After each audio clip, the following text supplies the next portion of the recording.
Salam tout le monde. Ces derniers temps, on entend énormément parler du prix du Bitcoin. Que ce soit dans les actualités, dans les discussions, sur les réseaux, on ne parle que de ça. Et c'est compréhensible. Le prix du Bitcoin fait toujours parler. Et encore plus dans des périodes comme celle que nous traversons aujourd'hui avec un prix qui a été divisé par deux depuis octobre 2025.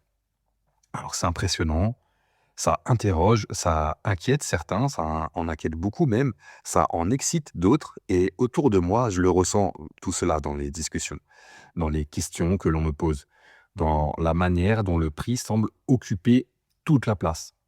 Et on ne parle plus que de ça. Mais justement, aujourd'hui, moi, je voudrais parler du prix du Bitcoin d'une manière différente. Nous allons sortir du bruit à court terme et nous allons nous projeter sur une vingtaine d'années. Je vais vous proposer une simulation fondée sur une méthode originale de déduction du prix par période de temps. C'est pas pour prédire l'avenir, c'est pas pour promettre quoi que ce soit à qui que ce soit, mais c'est pour donner un cadre de réflexion.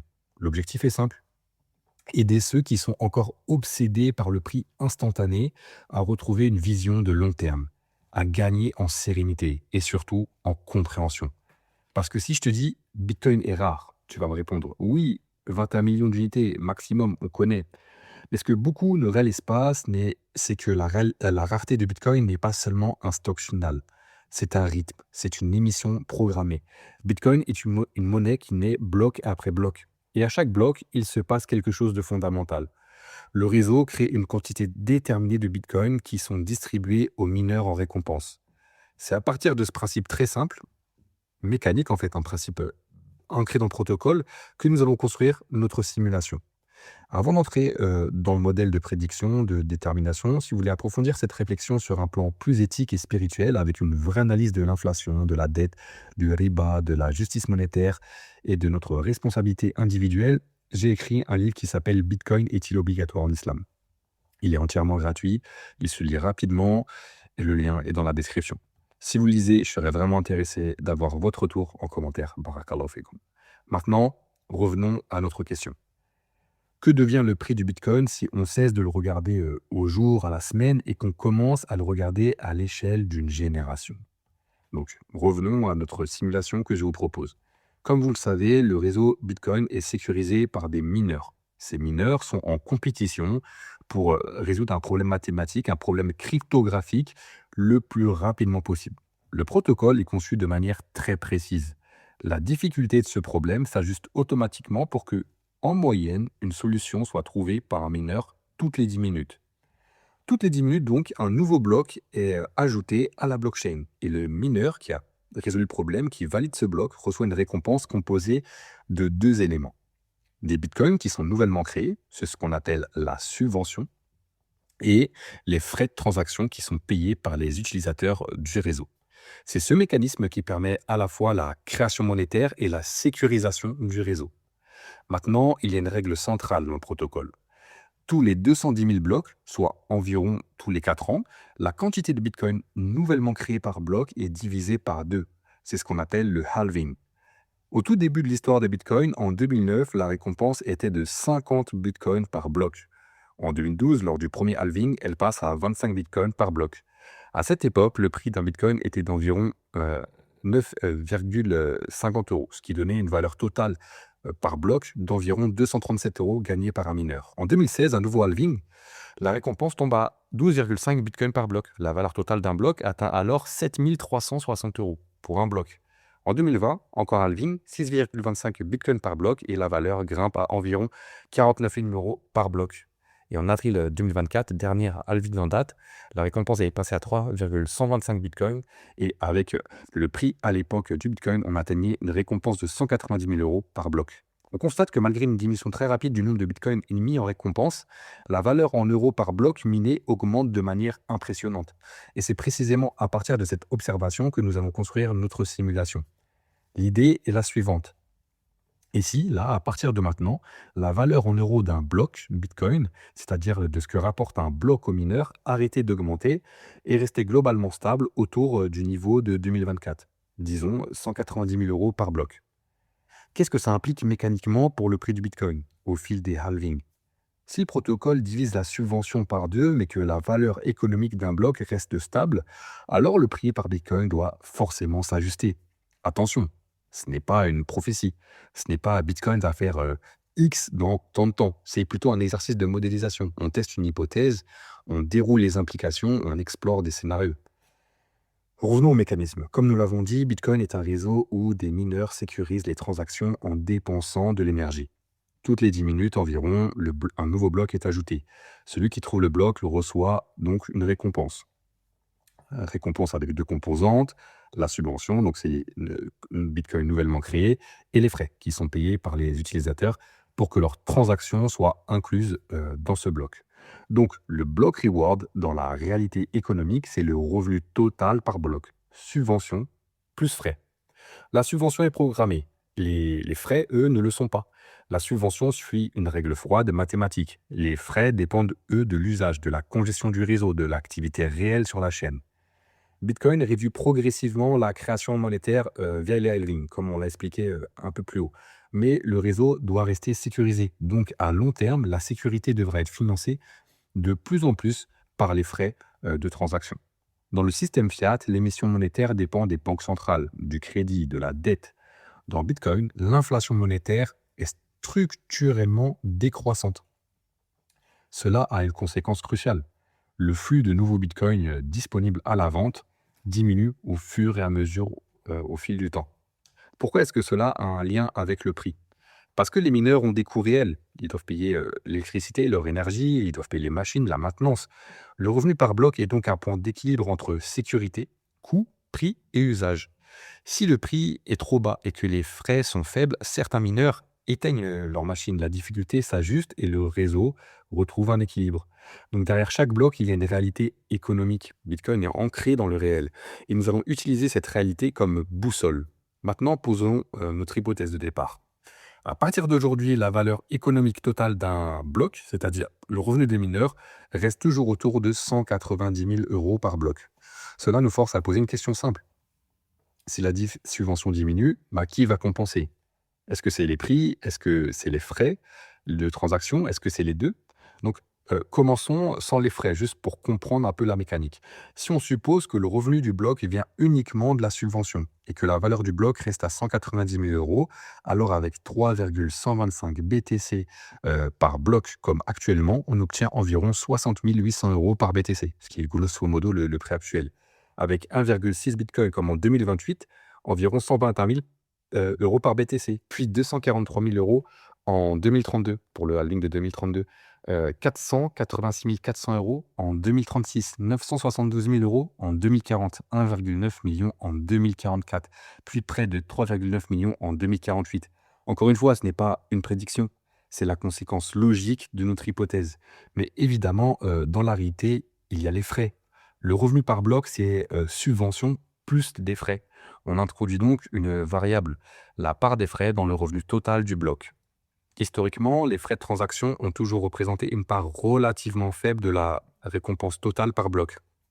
La grande majorité du revenu des mineurs provient surtout de la subvention. Les frais ont parfois connu des pics lors de périodes de forte congestion, notamment durant certains marchés haussiers. Mais sur la durée, leur proportion est restée marginale par rapport à la subvention. Cependant, si l'on se projette à long terme, la situation est appelée à évoluer. La subvention est programmée, comme on l'a vu, pour diminuer tous les 4 ans. Et mathématiquement, elle tend naturellement vers zéro. Cela signifie qu'à mesure que l'émission monétaire devient de plus en plus faible, le modèle économique du réseau devra progressivement s'appuyer davantage sur les frais de transaction plutôt que sur la subvention. Autrement dit, si Bitcoin continue d'être utilisé, si l'espace dans les blocs reste toujours demandé par des utilisateurs, si le réseau conserve une utilité réelle, alors la part des frais dans la récompense totale par bloc pourrait augmenter de manière structurelle. À long terme, le financement de la sécurité du réseau ne reposera plus principalement sur l'inflation monétaire comme c'est le cas actuellement, mais plutôt sur l'usage réel. Et plus la part des frais augmente, plus la pression sur le prix pour financer le bloc va diminuer. Cela ne veut pas dire que le prix va baisser, cela veut simplement dire que le réseau va davantage être financé par les frais de transaction que par la subvention. Proposons maintenant un scénario intermédiaire. Imaginons que la part des frais augmente progressivement. Donc 2%, on imagine en 2028, 5% en 2032, 8% en 2036, 12% en 2040 et 16% en 2044 et enfin 20% en 2048. Dans ce scénario, les prix nominaux obtenus seraient environ 119 000 euros en 2028, 231 000 euros en 2032, 447 000 euros en 2036, 850 000 euros en 2040, 1,6 million en 2044, 3,11 millions en 2048. On le voit, malgré une hypothèse très conservatrice d'un block reward, d'une récompense de bloc stable dans le temps figé au niveau de 2024, et en prenant en compte les frais de réseau, on voit se dessiner une prise de valeur considérable à l'échelle d'une génération. Mais il y a un piège, bien sûr. 1 million d'euros en 2048 n'aura pas la même valeur d'achat que 1 million d'euros aujourd'hui. Si on suppose une inflation moyenne de 4% par an pour l'euro, ce qui correspond à peu près à l'inflation moyenne observée depuis la création de cette monnaie, de l'euro, alors on ne peut pas se contenter des chiffres en nominal. Il faut les déflater, retirer l'inflation. Pourquoi? Parce que le chiffre en lui-même ne nous intéresse pas. Ce qui compte réellement, c'est le pouvoir d'achat. Dire qu'un bitcoin pourrait valoir 3 millions en 2048, ça n'a aucun sens si, à ce moment-là, avec 3 millions, ça permet à peine de remplir un caddie de course. Ce qui nous intéresse n'est pas le nombre affiché sur le compte en banque, sur l'application bancaire. Ce qui nous intéresse, c'est ce que ce nombre permet d'acheter. C'est la différence entre illusion monétaire et richesse réelle. Donc, pour être intellectuellement honnête, il faut intégrer le taux d'inflation à notre simulation. Il faut retirer l'effet de l'érosion monétaire pour ramener les projections en euros constants, c'est-à-dire en pouvoir d'achat d'aujourd'hui. Ce n'est qu'à cette condition que l'on peut commencer à parler sérieusement de projections sur de longues périodes, sur 20 ans par exemple. Sinon, on confond une hausse nominale et conservation réelle de valeur. Et là, la trajectoire change légèrement, même beaucoup de perceptions. En pouvoir d'achat conscient, on obtient des ordres de grandeur plutôt autour de 110 000 euros en 2028, 180 000 en 2032, 300 000 en 2036, 495 000 en 2040, 807 000 en 2044 et 1,31 million en 2048. Nominalement, tu vois 3,1 millions en 2048, mais en pouvoir d'achat réel, tu es plutôt autour de 1,3 million. C'est déjà considérable, bien sûr. Et surtout, par contre, c'est plus honnête. C'est plus proche de la réalité. Cela rappelle une chose essentielle. L'inflation fiat, ce n'est pas un détail. Elle érode le pouvoir d'achat. Et beaucoup de gens confondent hausse nominale et hausse de la richesse réelle. Si on regarde maintenant la croissance réelle sur 20 ans, dans ce scénario, on obtient un multiple d'environ 11,9 pour le prix du Bitcoin entre 2028 et 2048, inflation retirée. Cela correspond à une croissance annuelle réelle d'environ 13% par an, net d'inflation. Pour situer ce chiffre, comparons à un repère classique qui est le S&P 500, l'indice boursier des 500 plus grandes entreprises américaines, qui est vraiment la référence en termes d'investissement. Historiquement, le S&P 500 a généré autour de 6,7% de rendement réel annuel, donc inflation retirée sur le très long terme. Si l'on compare à 6,7%, 10 000 euros investis dans le S&P 500 deviennent environ 36 000 euros sur 20 ans. Dans nos scénarios, les mêmes 10 000 euros qui seraient investis en Bitcoin plutôt que sur le S&P 500 deviendraient 119 000 euros en pouvoir d'achat constant. Donc 3,5 fois plus. Donc c'est pas Bitcoin va battre le S&P 500, c'est dans ce cadre hypothétique précis, Bitcoin surperforme. Mais tout repose sur l'hypothèse initiale qu'un bloc vaut structurellement toujours autour de 190 000 euros, comme c'est le cas en 2024.